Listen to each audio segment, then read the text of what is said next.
Um livro que eu sempre vi muito em livrarias e em redes sociais e vi algumas críticas também sobre ele. Isso fazendo com que eu tivesse muita curiosidade em ler este livro é A Dama da Internet.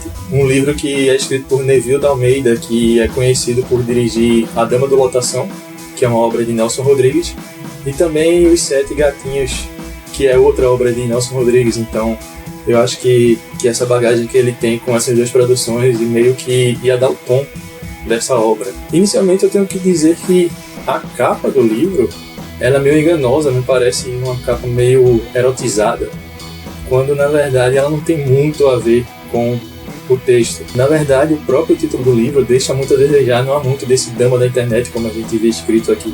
E infelizmente até a própria sinopse ela é meio errônea. A gente lê esse resumo pensando uma coisa da história e quando a gente vai ler é outra coisa, não vou me dizer totalmente diferente, mas muito disso que a gente esperava aqui não tem. Ou se tem é talvez uma forma meio resumida. Eu acho que a primeira coisa que a gente tem que fazer é dividir o Neville de Almeida, diretor, do escritor. Como eu havia dito, ele dirigiu obras clássicas do cinema nacional, como A Dama da Lotação e Os Sete Gatinhos, além de outras muito conhecidas, como Rio Babilônia, que também é conhecidíssima. Só que nessas obras ele tinha mais o papel de direção do que de escritor.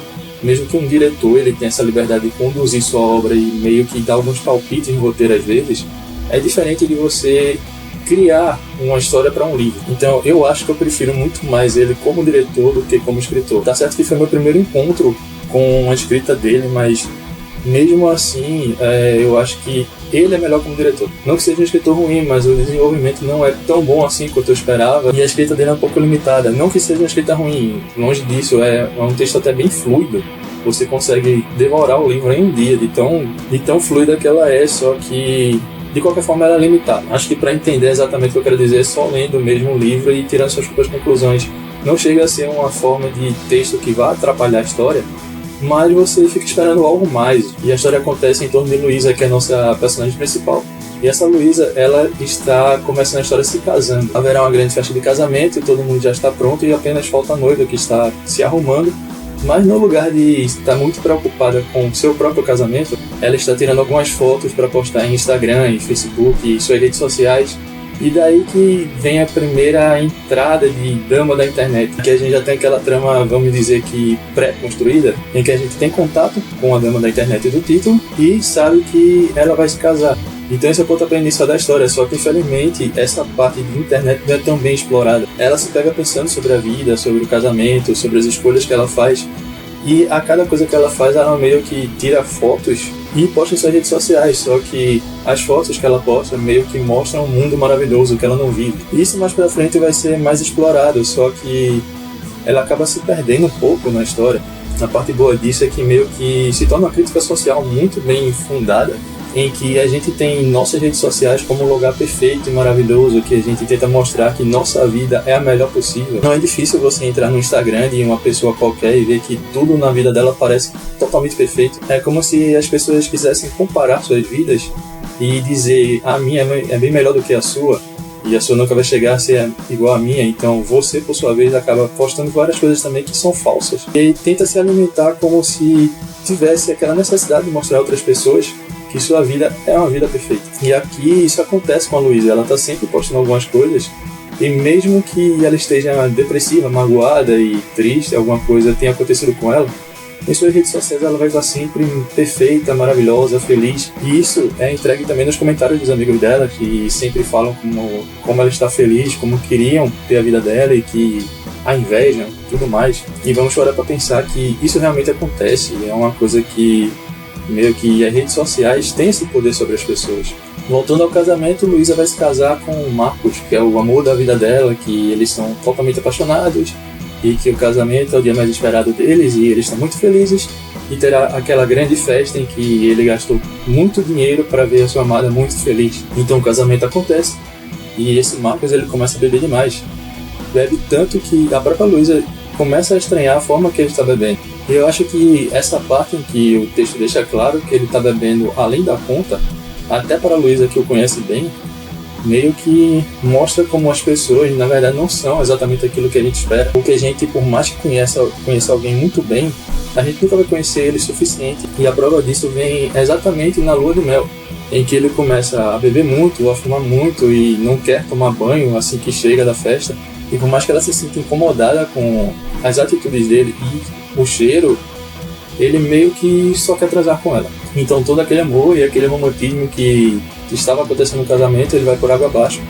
E no meio da lua de mel, na verdade na noite de núpcias, assim que eles se casam, ele apenas quer transar com ela e não quer saber se ela quer naquele momento e se ela vai sentir algum prazer, alguma coisa que vou fazer alguma coisa que sinta com que ela tenha vontade de transar com ele. Ele apenas quer como se fosse usá-la. E em meio a toda a resistência que ela tem em ceder para ele, praticamente ele a estupra.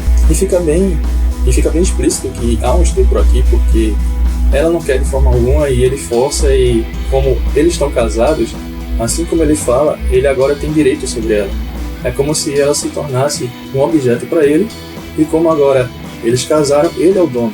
Se ele é o dono, ele pode fazer o que quiser. Logo, ela tem a obrigação de transar com ele. E como ela não queria transar com ele, então ele a força a fazer isso. E é aí, após acontecer todo esse ato, que ela percebe que o cara com quem ela se casou mudou completamente.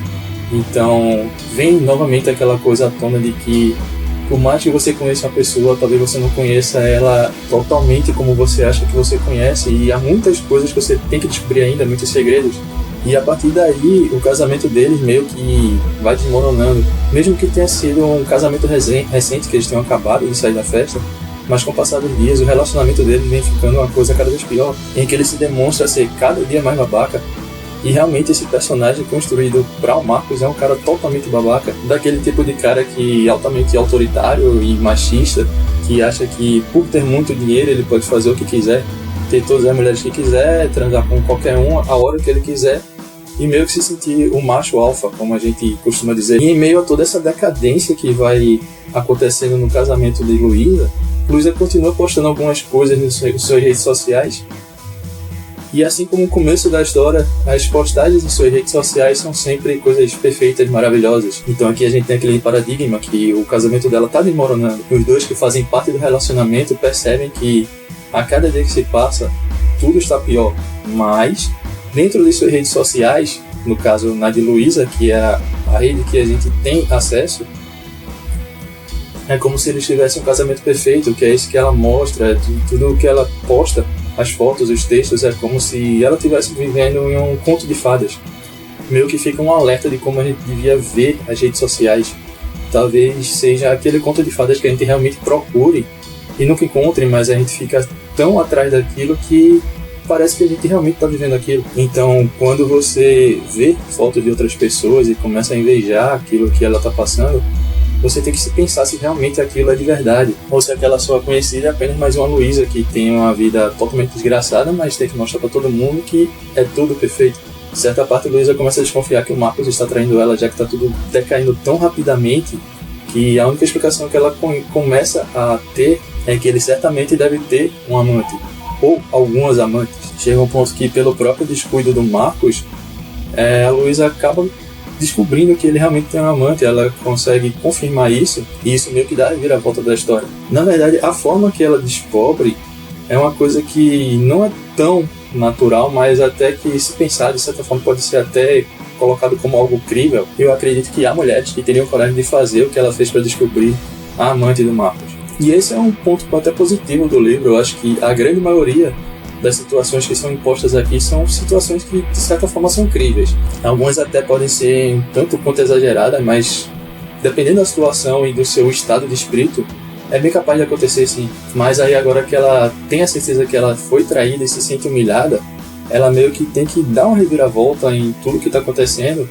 e se transformar em outra pessoa. Só que por ela sozinha não consegue. Uma personagem muito importante que eu vejo aqui que ajuda muito a Luísa é a Gladys, que é uma funcionária de um motel, que é um motel que o Marcos costuma frequentar com suas amantes, e ela meio que está na maioria das situações que a Luísa começa a aprontar em suas vinganças, porque chega a um ponto que ela começa a se vingar dos homens. Não só do Marcos, mas ela começa a perceber que há vários cafajestes no mundo, e toda vez que ela encontra um cafajeste desse, ela quer se vingar. É como se tornasse o motivo de vida agora dela.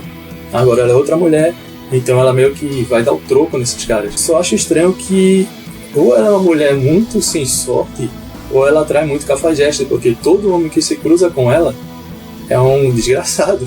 Isso vai desde o próprio marido até o vizinho e um cara que ela conhece na internet, ou amigos conhecidos, gente da família, são sempre pessoas, caras assim, que são muito canalha. Uma parte que eu achei muito interessante é que o descobrimento como mulher da Luísa acontece dentro do ônibus, quando ela está voltando para casa após descobrir a traição do marido. Como já foi caracterizado que eles são um casal muito rico, ela não tem muito costume de andar de ônibus, mas nesse dia ela tem que voltar para casa com o ônibus por estar sem carro, e aí naquele imprensado comum que se tem no ônibus, com vários homens pousando nela, ela começa a se sentir mais mulher e se sente desejada pelos homens, porque claramente eles não estão se esfregando sem querer, não é uma coincidência, é porque eles querem mesmo encoxá-la. E isso me parecia muito como se fosse uma homenagem à Dama da Lotação, que o Neville estava envolvido na direção. Claro que se a gente for pensar pela realidade mesmo, principalmente a realidade atual, você ter mulheres encoxadas dentro de ônibus é um absurdo, e eu acho que nenhuma mulher gosta disso. Mas eu achei que ficou bem latente como uma homenagem à produção que ele tinha se envolvido anteriormente. Ainda em relação a críticas sociais, há algumas passagens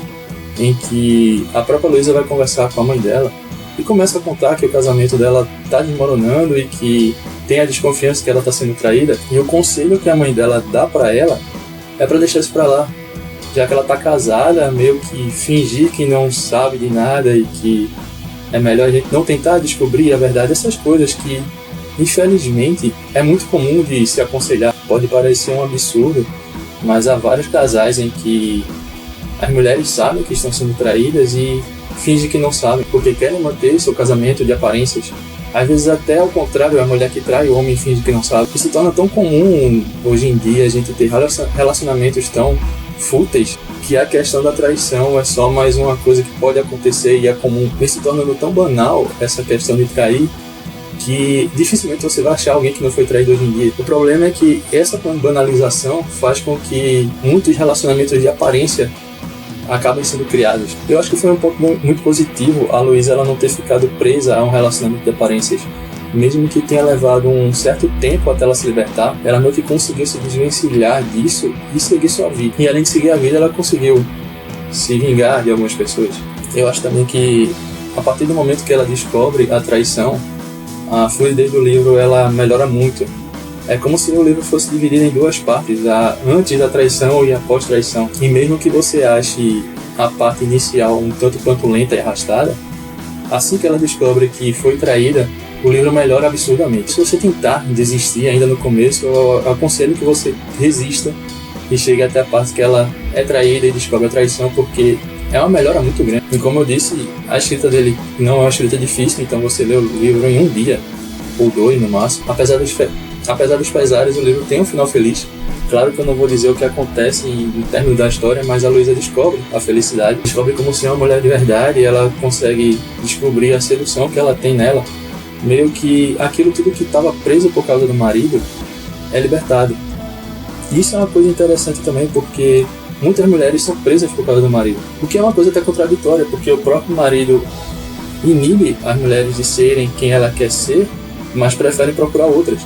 Meio que não faz sentido, mas acontece muito. O que se pode concluir é que ele não é um dos grandes clássicos literários do que a gente tem, mas eu acho que se você tiver uma oportunidade de ler um livro, vale a pena lê-lo e tirar suas próprias conclusões, claro. Como eu falei, ele não é um livro ruim. Eu só acho que ele poderia ser mais do que apresentado.